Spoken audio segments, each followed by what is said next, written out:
It's really nice to be here. I came here a few years ago, and I saw Lance and was like, oh my God, he's amazing! And it's really good that you're back here, and I think it's a great event because I think, we are now finally getting the message through to more traditional media, and I can say this because I worked at BBC and Channel 4, and I was sort of slightly frustrated with the lack of tools that we had available, such as good metrics, and good measurement of what our audiences were doing. So I'm going to try and talk about innovation. When Liz asked me about this talk, I was thinking, well, how do I narrow it down? So I'm not going to, because I'm now in the games industry. I head up, I'm the CEO of UKIE, so we are a trade body. Trade association sounds really dull. It's not really. I'm trying to rebrand that and trying to be more of a kind of strategic agency to help the game sector thrive. And we have members, but we help the entire sector. And our members are all over the country. The games industry is really interesting at this moment in time because it's really born out of London when more traditional media, I would suggest, has a lot of heart in Soho or in London. The games industry has always been a digital one. Frankly, and that means that we can kind of be outside of London, and it's also followed sort of patterns of growth which are around where the good talent is and where the opportunity is. So our industry is spread throughout the UK, so we look after all those companies. This is just a bit boring stuff about the kind of things we do. You don't really want to hear that. Our main aim is to make the UK the best place to make and sell games, because we really were the birthplace of the games industry, and not a lot of people know that. Games industry is about as old as I am, 25, obviously.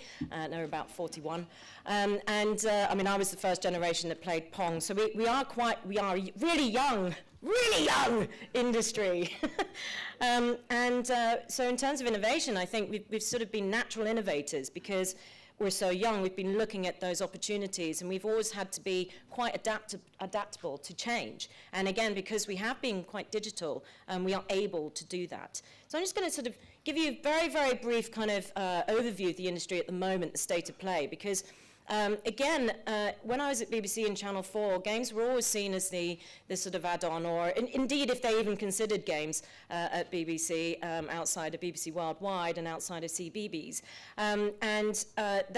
They are really a huge industry, and not a lot of people kind of understand the size economically and the power culturally and socially, as well as economically, of games. The retail value alone in the UK is about 3.5 billion. I'm just going to throw some stats out.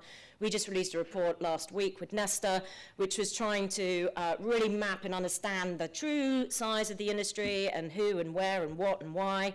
And we discovered that the UK industry is worth probably up to 1.7 billion to the UK economy, which is double the official estimates.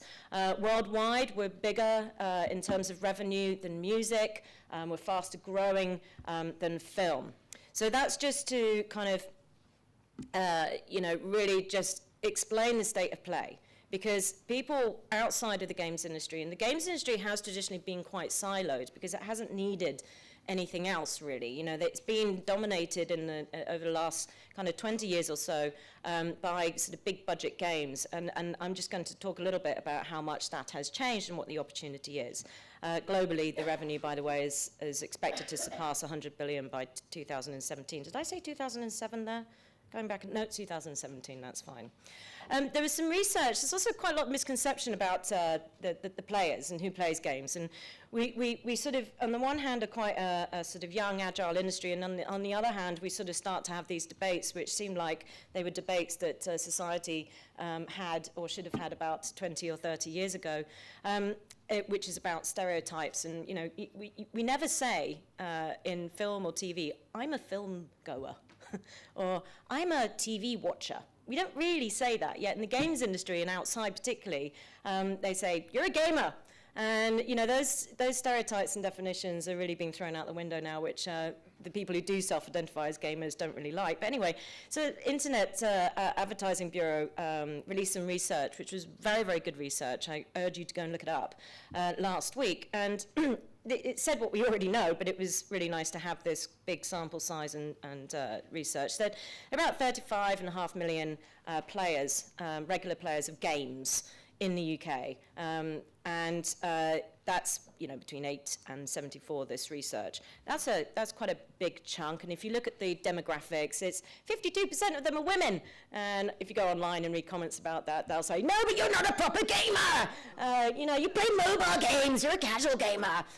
So we tend to ignore all of that. And the average age is about 33, which again, most people outside the games industry who don't dabble in games don't really kind of get that. You know, they're always quite surprised when you say that the average age of someone who plays games regularly is about 33.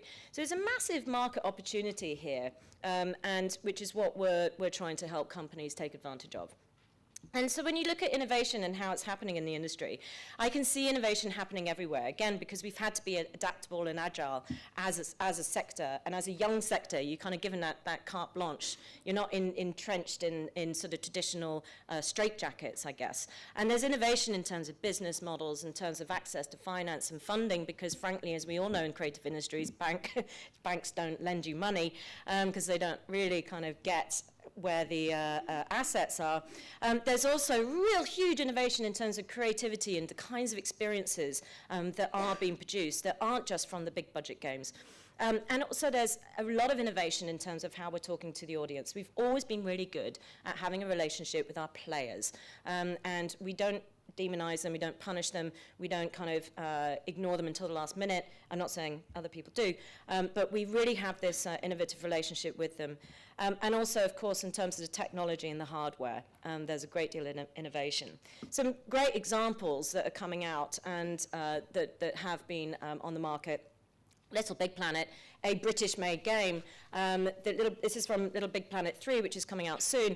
But it's got 9 million levels that are user-generated in Littlebigplanet 3. So it's a great game for introducing people to creating the levels and what they want in the game. 9 million levels. That's astounding. And we have this fantastic kind of, longevity of titles and this community that, of players who really come back to a franchise time and time again. This is GTA 5, which again is made in Britain. It's actually made in Edinburgh, which not a lot of people remember. 3 days after it released, GTA 5 went over $1 billion in sales. It was the fastest selling, biggest selling entertainment product in the UK of all time. And regularly, the games beat DVD sales and box office ticket sales and music sales in terms of the top entertainment selling products. And, you know, in terms of the quality and the production values, you know, it just keeps, the technology keeps pushing it further. And of course, that means the budgets go further up and up for some of these big blockbuster titles. Think about it like the film industry. You've got the big kind of blockbusters and the independent scene.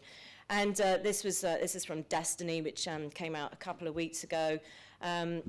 It launched as a beta, and I'm going to explain a little bit about how this is, I think, is a key innovation, in July, which had about 4.6 million people playing it during what we call early access, which is giving players a chance to play something before it's finished.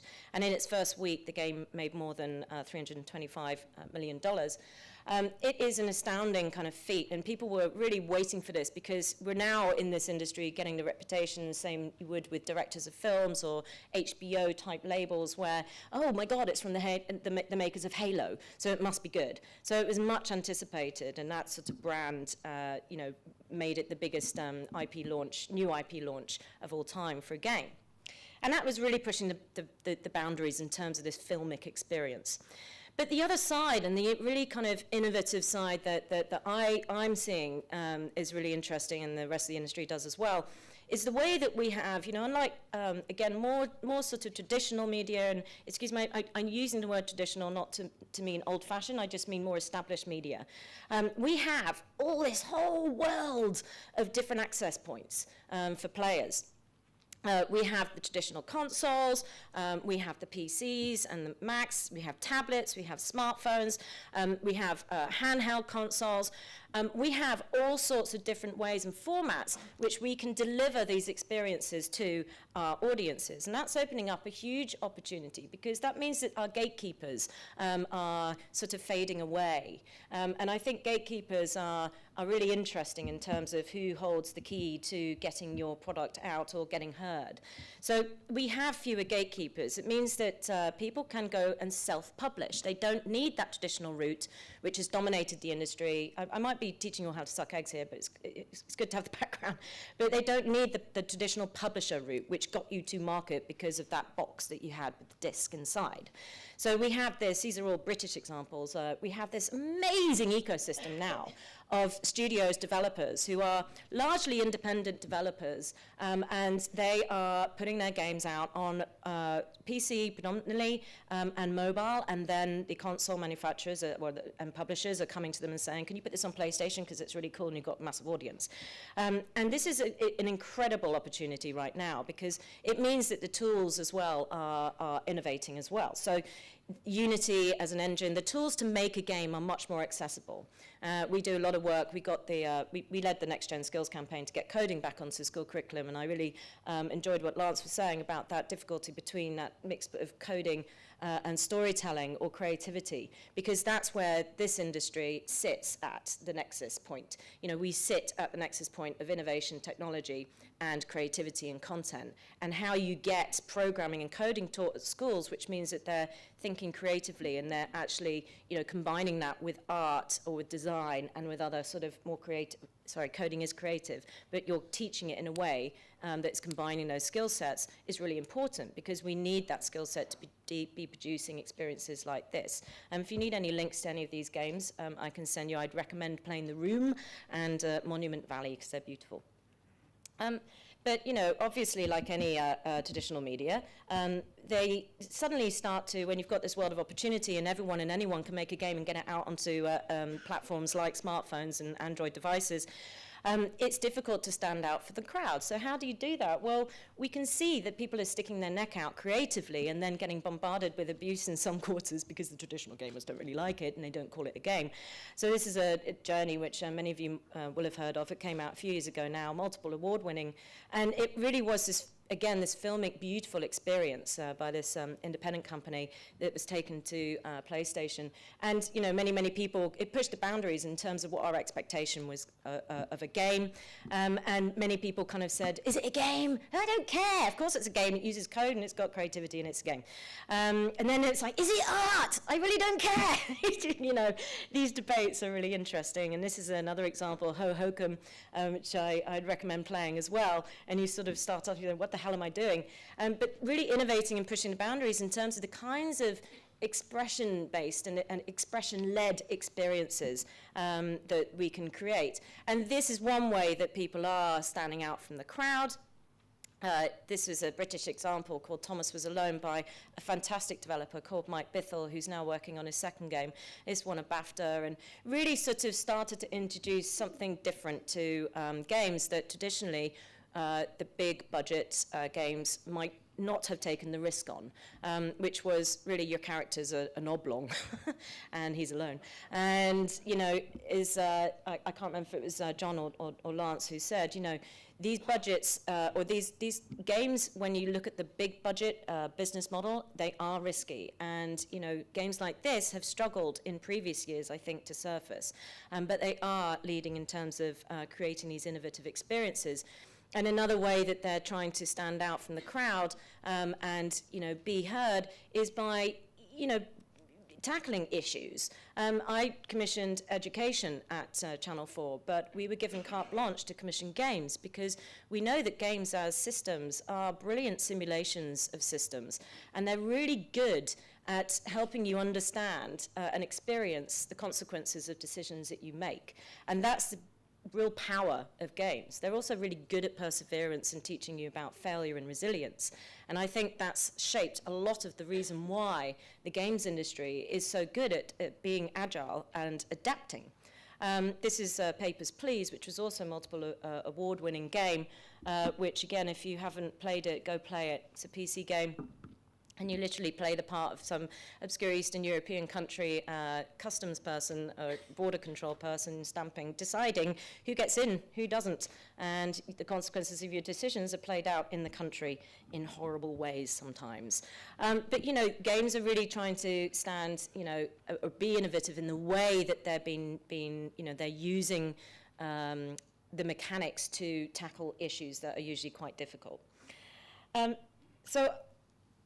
We've heard from John this morning about sort of iterative development, and this, I think, really is the crux of, I think, what innovation is about. You know, innovation is about creativity meets iterative development, and the games industry is really good, as I said, at understanding its fans and therefore iterating. And because of the digital platforms that we have at our disposal, even the next-gen consoles now are always connected to the internet.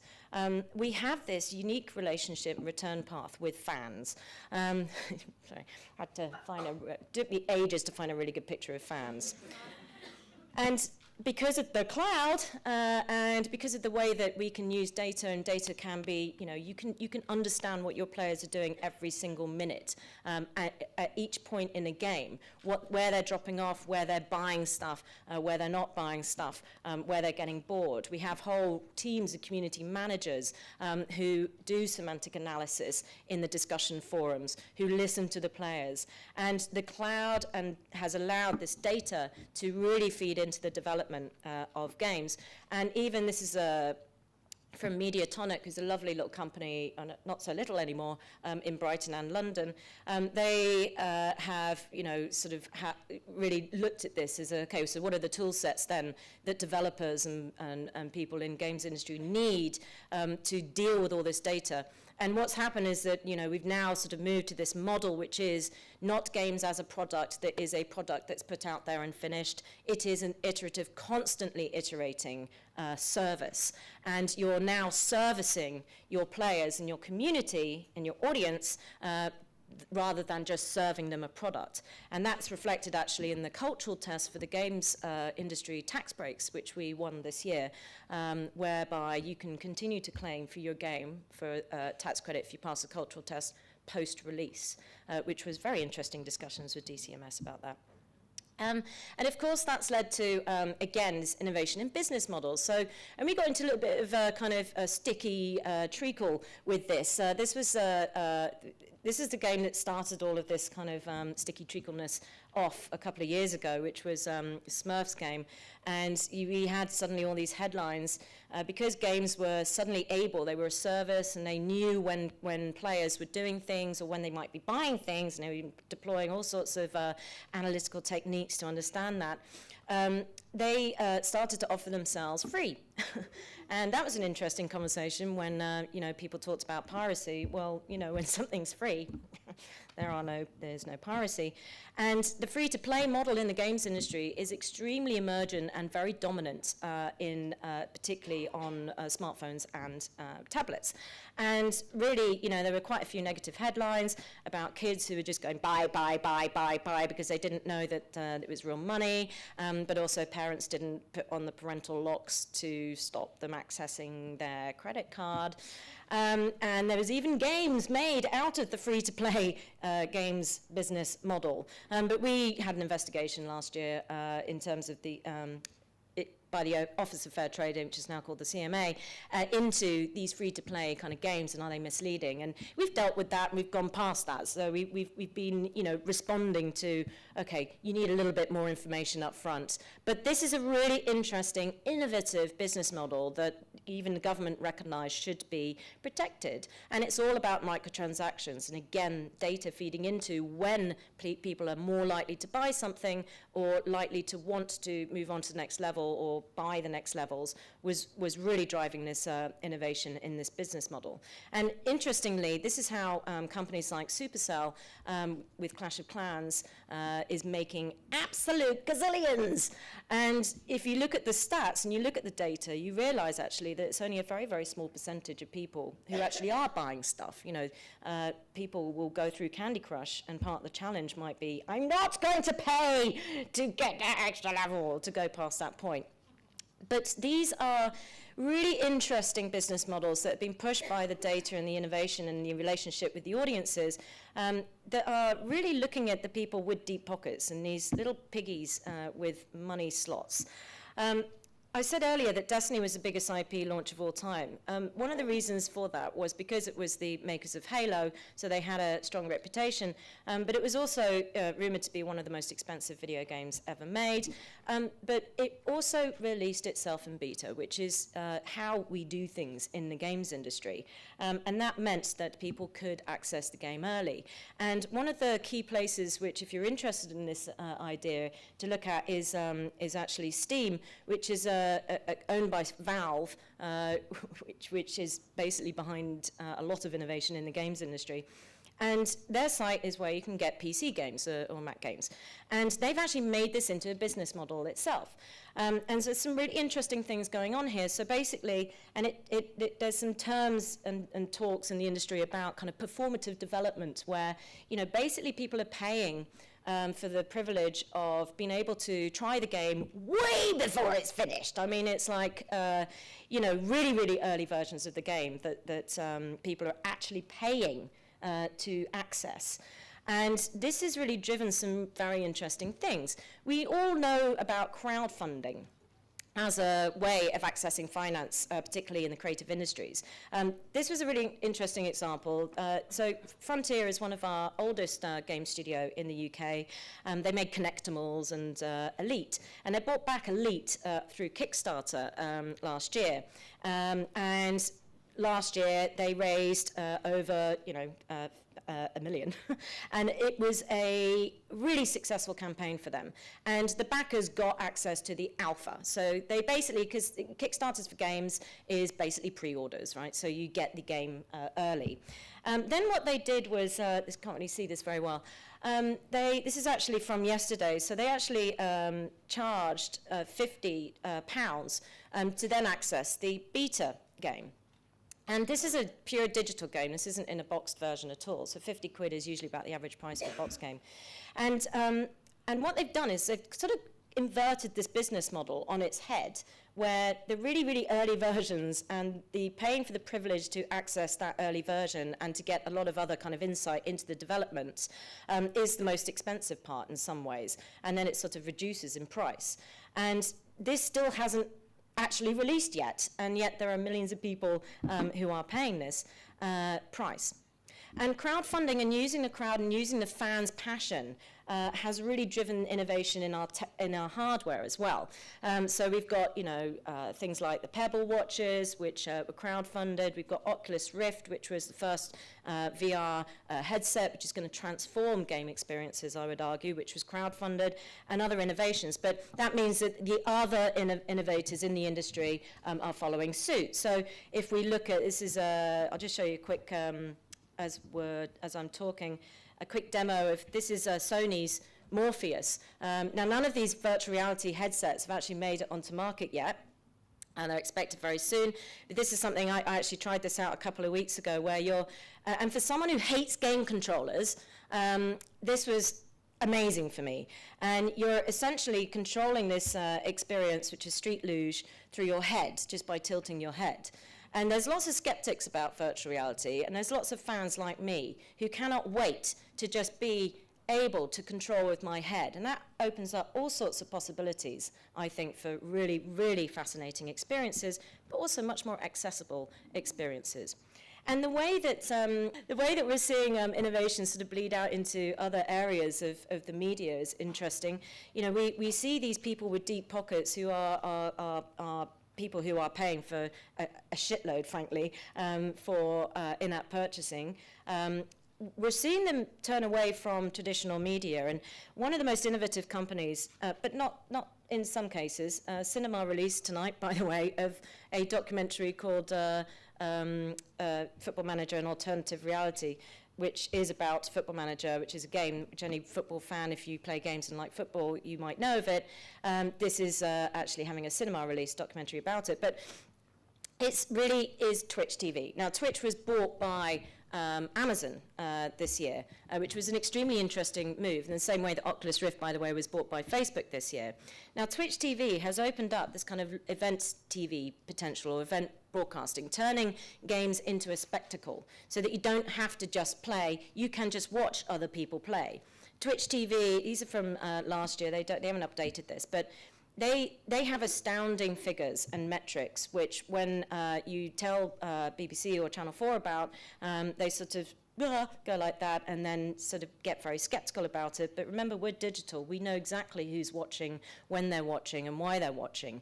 And these stats show, so Twitch is basically a network of live broadcasts. So it's like YouTube, but for games.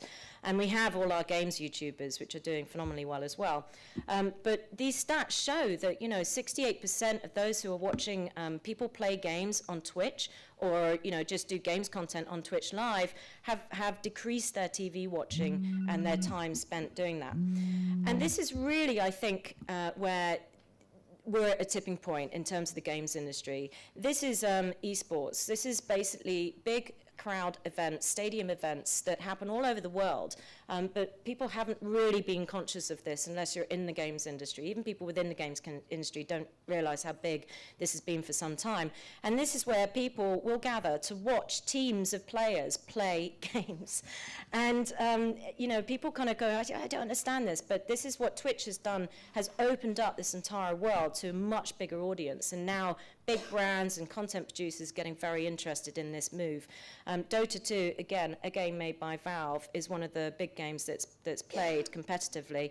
And I'll just explain a little bit again, which is quite interesting in terms of the innovation and in relationship with the crowd and the fans.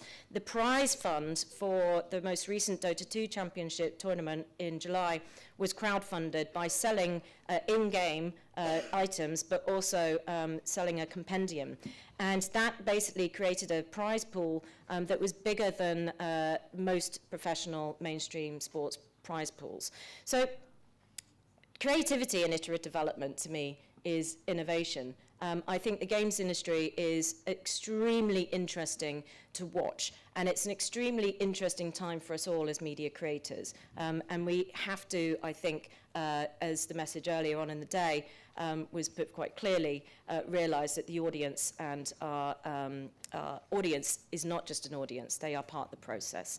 That's me. Thank you very much.